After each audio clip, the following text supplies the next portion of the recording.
Bom dia, pessoal. Eu sou a Tatiana, sou doutoranda e bolsista da Universidade de Passo Fundo, sou orientanda da professora Ironita, sou formada em Pedagogia pela Universidade Federal de Santa Maria, tenho especialização em Gestão e Alfabetização também pela Federal de Santa Maria. O meu mestrado é pela Universidade da Unisc, em Educação, onde iniciei meus estudos sobre as escolas militares. Gosto de falar que eu estou militar, eu sou a primeira pedagoga da Base Aérea de Santa Maria, trabalho com formação militar. Então, isso fomenta a minha pesquisa sobre o assunto. Então, a gente vai conversar hoje sobre as escolas, a história das escolas militares no Brasil. E a disciplina é uma aula aberta. Então, eu vou começar já falando sobre o assunto. Aqui eu gostaria de deixar a primeira foto aqui, iniciando, né, a nossa apresentação. Essa foto aqui consta no acervo do Museu da República. É uma foto do recreio da Escola de Aprendizes lá de Maceió.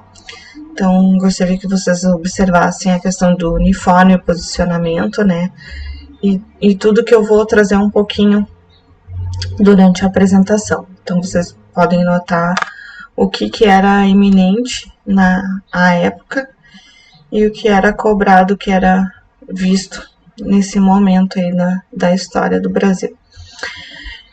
Então, os primeiros registros que a gente tem sobre o ensino militar no Brasil, eles são do Brasil colônia, ainda em 1698. As aulas foram ministradas na cadeia da cidade do Rio de Janeiro, para os condestáveis e os artilheiros. O número de pessoas que recebiam essas instruções eram 13. E as instruções eram sobre fortificação, que era a arte de desenhar e erigir fortificações, o que era necessário à época. A política europeia, já que nós éramos uma colônia de Portugal, era o que dificultava a eficácia desse ensino teórico no Brasil. Então, ela passou de teórico, nesse primeiro momento que havia sido pensado, né, onde as instruções ocorriam lá na cadeia, ela passou a ser prática, porque nós precisávamos de uma tropa aqui no Brasil para fazer a defesa dessa costa brasileira, já que nosso território é muito amplo. Lá em 1705, por ordem do rei, toda a colônia, o rei de Portugal, toda a colônia que houvesse um capitão engenheiro ou um sargento-mor, eles eram obrigados a ensinar as pessoas que quisessem o ofício de ser militar. No entanto, não houve sucesso. Por dois motivos. Não tinham pessoas que tivessem interesse, né? Porque não era obrigado. E também não se dispunha de material. Então, foi se repensado algumas formas, né? E modificado bastante coisa. Incluindo lá que foi feito isso em 1710. Que além das instruções de fortificação, foi introduzido os artifícios de fogo, que era a artilharia. Então foram acrescidos esse ensino à tropa, que continuavam a ser ministrados nas fortificações, porque era o ambiente escolar que se dispunha na época. O ensino militar era precário, era descentralizado, e ele objetivava atender o mínimo da defesa. Como Portugal não era muito grande, não era um país muito grande, e não dispunha de muitos profissionais para encaminhar para a nova colônia, se fez necessário essa formação técnica aqui. E a formação técnica a partir do que se tinha aqui no Brasil. Por isso que ela se tornou precária, né, e descentralizada. Em 1735, houve uma nova fase. Então, começou a introdução do ensino teórico, com poucos recursos que tinham, e o aumento do efetivo da artilharia. Mas também aumentou a preocupação de Portugal, com a iminência de guerra com a Espanha. Então era necessário, né, que houvesse esse reforço na defesa da costa brasileira, o que tornou obrigatório o que era antes de interesse das pessoas, começou a se tornar obrigatório em 1735. E obrigatório para quem? Para os meninos, para os homens. E por isso que já vem o ensino obrigatório, né, o alistamento obrigatório. Então a gente vê que é de longa data essa questão do alistamento obrigatório para os homens. Já com o vice-reinado, lá em 1763, o ensino militar tomou uma outra proporção, que, como eu já falei, era a iminência da guerra. Também houve um impasse com os jesuítas, né, com a educação jesuítica. Então, eles reforçam ainda mais o preparo. Então, cada período, né, de tempos em tempos, se aumenta essa preocupação, se aumenta esse desejo pelo ensino militar. Por quê? Porque ele era um barato aos olhos do governo e poupava tempo. Então foram mudadas algumas instruções, foram enviados exemplares dessas instruções que antes não tinham, foram realizadas nomeações e ajustes aos moldes dos europeus, porque era o que se tinha de exemplo. Então foi se formando os oficiais e os soldados de artilharia. Aqui eu trouxe um recorte do Piratininga também, que ele fala, né, que demonstrava essa preocupação. De maneira geral, eram duas, né, as preocupações, que eram as especulações antecedentemente haviam estudado, que surgia a persuadir os alunos que eram boas, surgiu um novo, que surgia de novo, então para evitar essas invenções estrangeiras, então era importante essa qualificação técnica justamente aqui para que evitasse invencionismo e que se repetisse aos moldes de Portugal, havendo a uniformização do ensino e a obrigatoriedade do programa. Com o vice-reinado de Dom Luís, em 1792, o vice-conde de Resende instaurou, então, fez com que o ensino militar sofresse uma remodelação. Então, aquilo que era só de formação, né, profissional, passou a se pensar na formação de oficiais. Porque era importante ter a formação dos oficiais, porque eram eles que iam comandar a tropa. E não se via isso, porque, como foi falado antes, Portugal era um país pequeno e não dispunha de profissionais, né, de militares suficiente para que viessem para cá comandar a tropa. Então era necessária essa formação de oficiais aqui também. E era necessário que houvesse a criação da academia. A Academia de Fortificação e Desenho, ela foi considerada a primeira escola militar das Américas. Ela se destinava exclusivamente à formação de oficiais, passando a formar todas as armas. Isso em 1795, porque anterior a isso, ela só formava a artilharia. Então não tinha as outras armas. E em 1795 ela passou a formar as outras armas, onde o aluno, então, ele podia escolher qual era a arma que mais ele tinha afinidade e jeito. Então, ele escolhia entre artilharia, cavalaria e infantaria.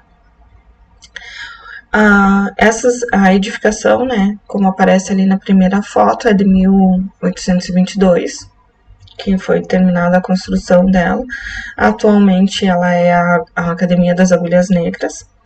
Então, a gente pode fazer um comparativo das duas fotos. Da primeira ali, que o número de pessoas, né, o número de alunos era bem menor. Hoje,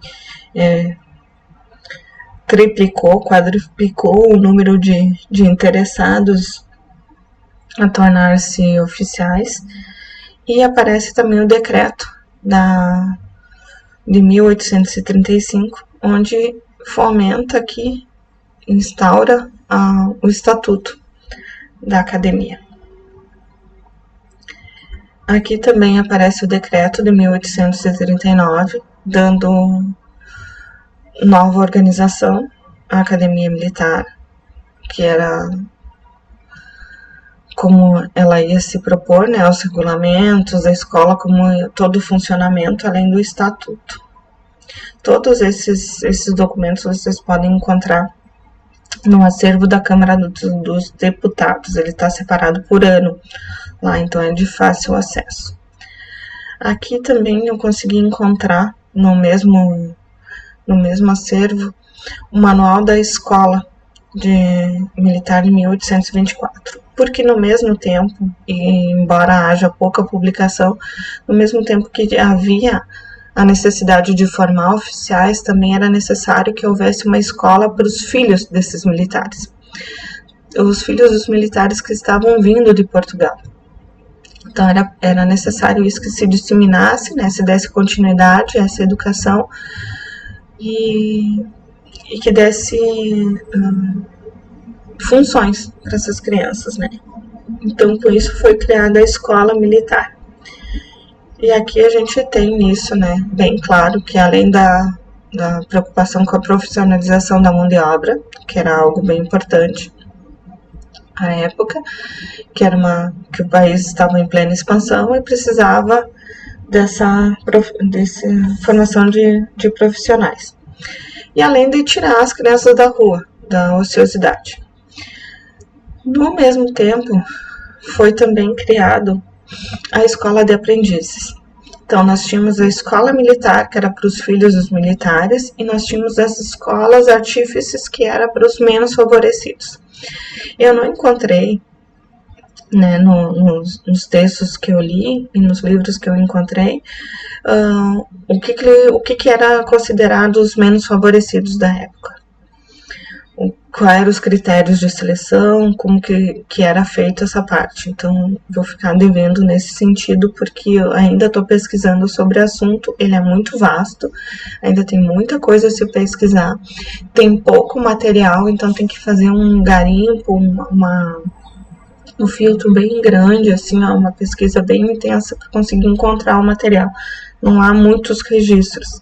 Então, a gente encontra duas escolas bem separadas. A escola de artífices, que era para o público desfavorecido, né, para tirar eles da rua, da ociosidade, da escola do crime, como vocês vão ver no decreto a seguir, profissionalizar essa mão de obra e almejando também que ocorresse o recrutamento militar.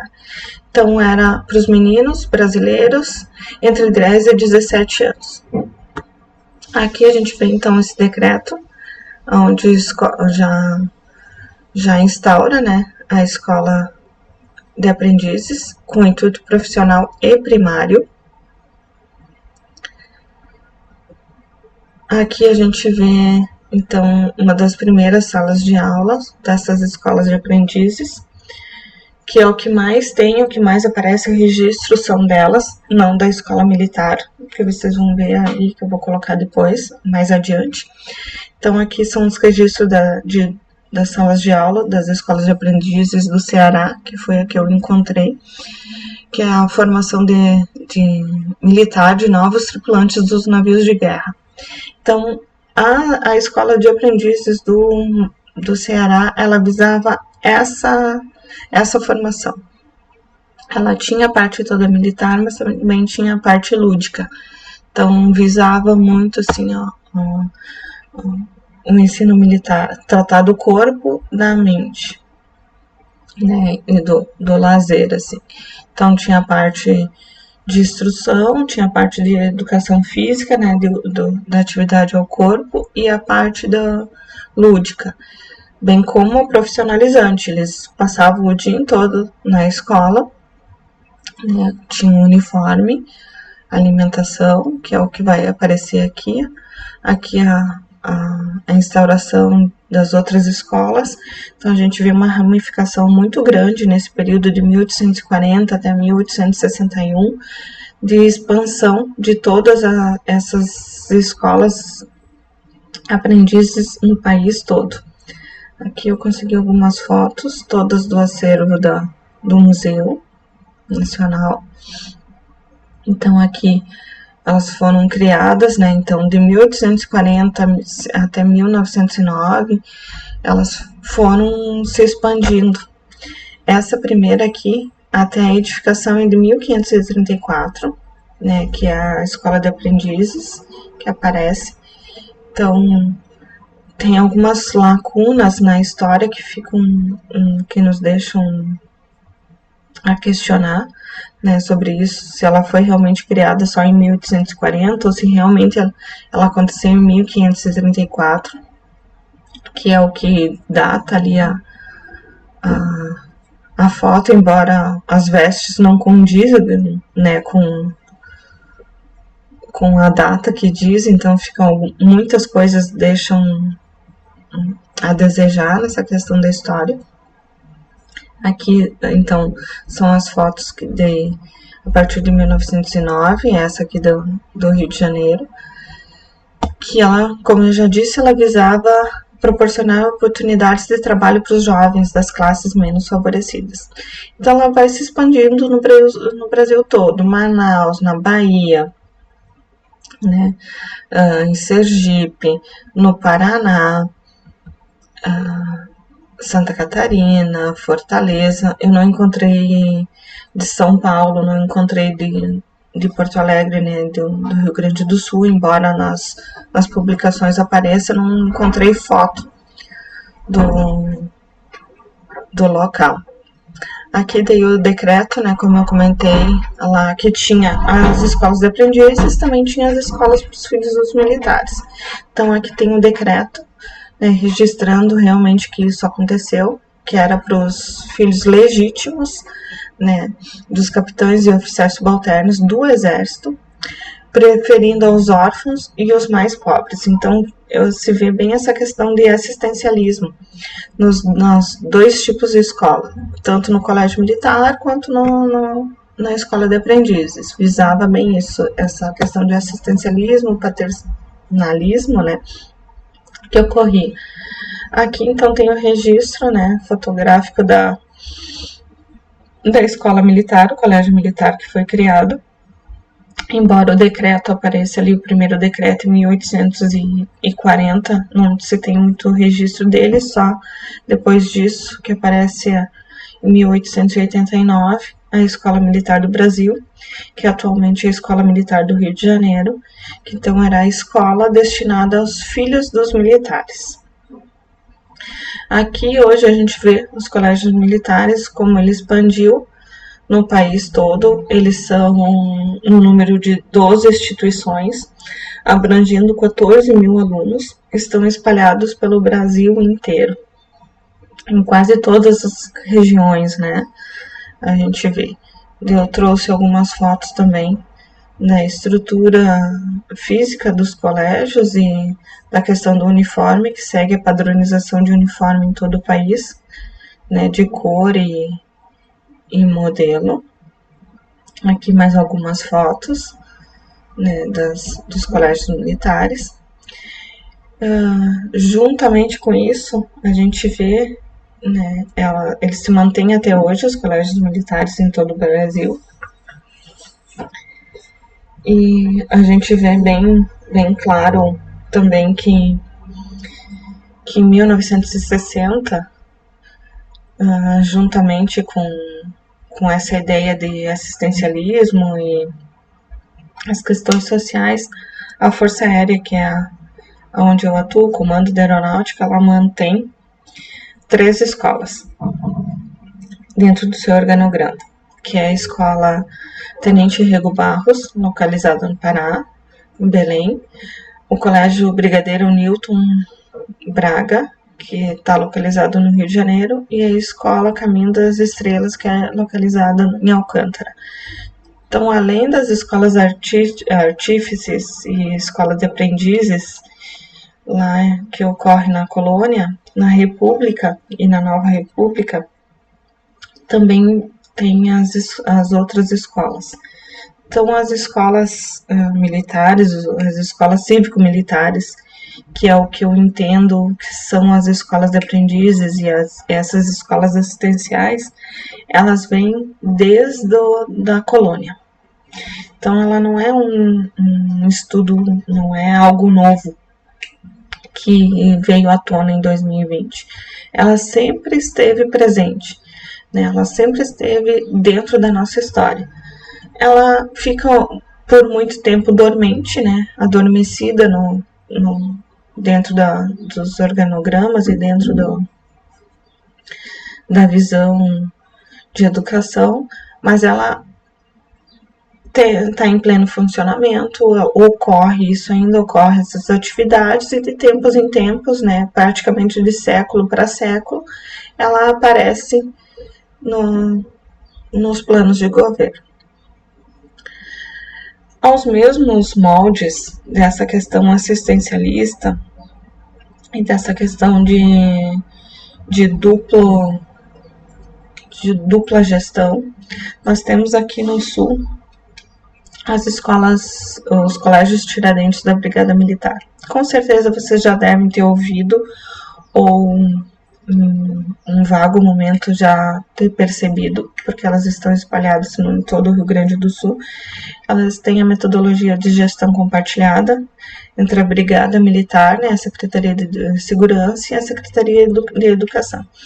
A Secretaria de Segurança fica na parte administrativa, a parte de doutrina e administração, e a parte pedagógica e de professores fica a cargo da Secretaria de Educação. Então, ela segue os moldes do Colégio Militar do Exército, que fazem parte do sistema de colégios militares do Brasil. E só que elas têm essa gestão compartilhada. Elas primam o respeito à cidadania, à inclusão social, aos valores humanos, éticos e morais, o ensino de qualidade e a inclusão social, os valores humanos, éticos e a boa condição de trabalho ao corpo docente. Isso é o que preza tanto os colégios militares quanto os colégios da Brigada Militar do Rio Grande do Sul. E seguindo adiante, né, a gente vê agora em 2020 que a implantação, né, das escolas cívico-militares pelo governo federal.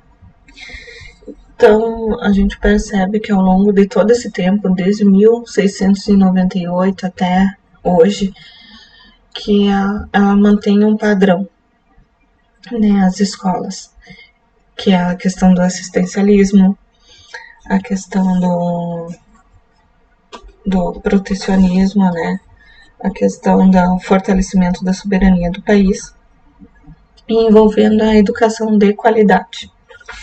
Então, a gente vê isso em todo o período da nossa história. De tempos em tempos, ela surge com mais força e com evidência, né, dentro dos planos governamentais, planos de governo. Então, como eu disse, em 2020, surgiu o programa da Escola Cívico-Militar do governo federal. Vocês devem ter visto essa propaganda, tanto no site do MEC como nas propagandas de televisão aberta. Ocorreu com bastante ênfase entre 2019 e início de 2020, essa questão de propaganda e de novo modelo. Novo modelo até por aí, né? Porque ele já vem sido, como eu disse, ele já faz parte da nossa história desde a colônia. Ele só vem sendo modificado algumas coisas.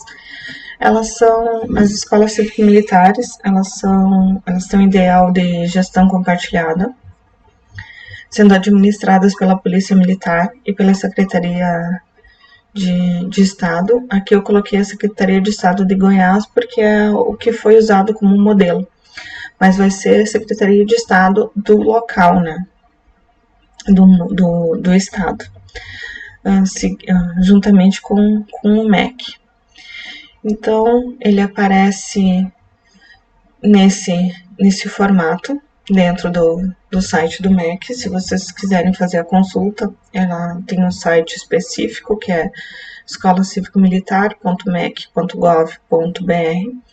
Ele teve alguns passos, né, para que ocorresse. Então, o primeiro deles foi feita uma consulta pública, né, que é o que consta no site. Então, primeiro foi feito um chamamento da comunidade escolar para ver o interesse, né, de implantação dessas escolas dentro da sua comunidade e apresentar o programa. O segundo foi feita uma audiência de esclarecimento, né, colocando mais os pontos e tirando as dúvidas da comunidade, né, traçando esse perfil de comunidade que ia receber e implantar a escola. O terceiro, então, foi feita a audiência pública, né, com votação dentro do site do MEC, né, aberto a toda a população. E o quarto foi colocado o resultado dessa votação. Tudo isso amplamente publicado, né, no site ali do MEC, né, como bem diz ali, e dentro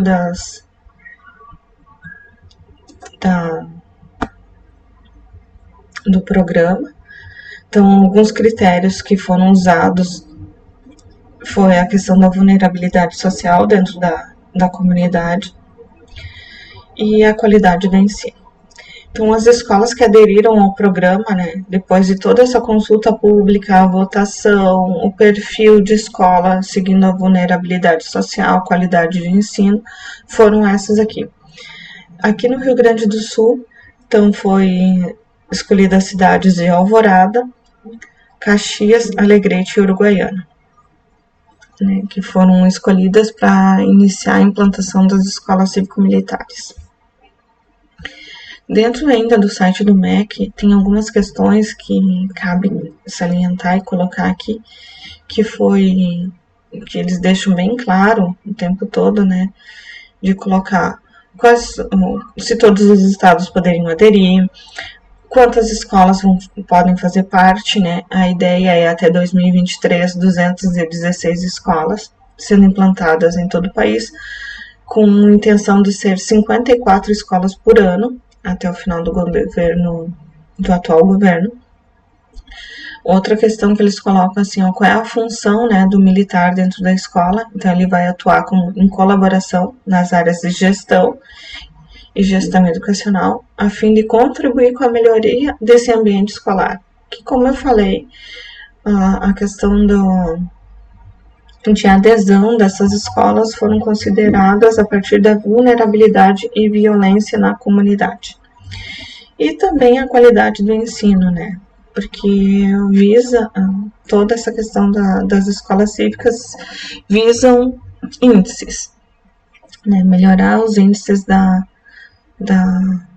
educação, mas isso é discussão por uma outra pauta e muito mais ampla e uma discussão bem fervorosa também. O que eles deixam bem claro das dúvidas a serem tiradas lá é que se a escola cívico-militar visa a militarização dos estudantes. Então, o site, né, o administrador do site deixa bem claro que não visa a militarização dos alunos, e sim a melhoria, né, contribuir com a qualidade do ensino na educação básica, além de propiciar aos alunos, aos professores, aos funcionários um lugar seguro. Então, como eu falei, desde o início da apresentação, que fomenta isso, né, essa questão de segurança, assistencialismo, esse sentimento de pertencimento à sociedade e o fortalecimento da soberania do país. Então, eu queria encerrar a minha apresentação dizendo que não é algo novo, né, esse programa atual do governo. É algo que sempre permeou a nossa história. Talvez não tenha sido tão divulgado e tão estudado, mas ele ocorre desde o Brasil colônia até hoje. Ele aparece como uma questão assistencialista, de proteção da moldagem, né, dessa sociedade dentro desse padrão, para enganjar, né, os meninos, principalmente, porque depois de algum tempo as meninas foram aderindo e podendo fazer parte da educação. Então, eu deixo essa questão para vocês pensarem assim,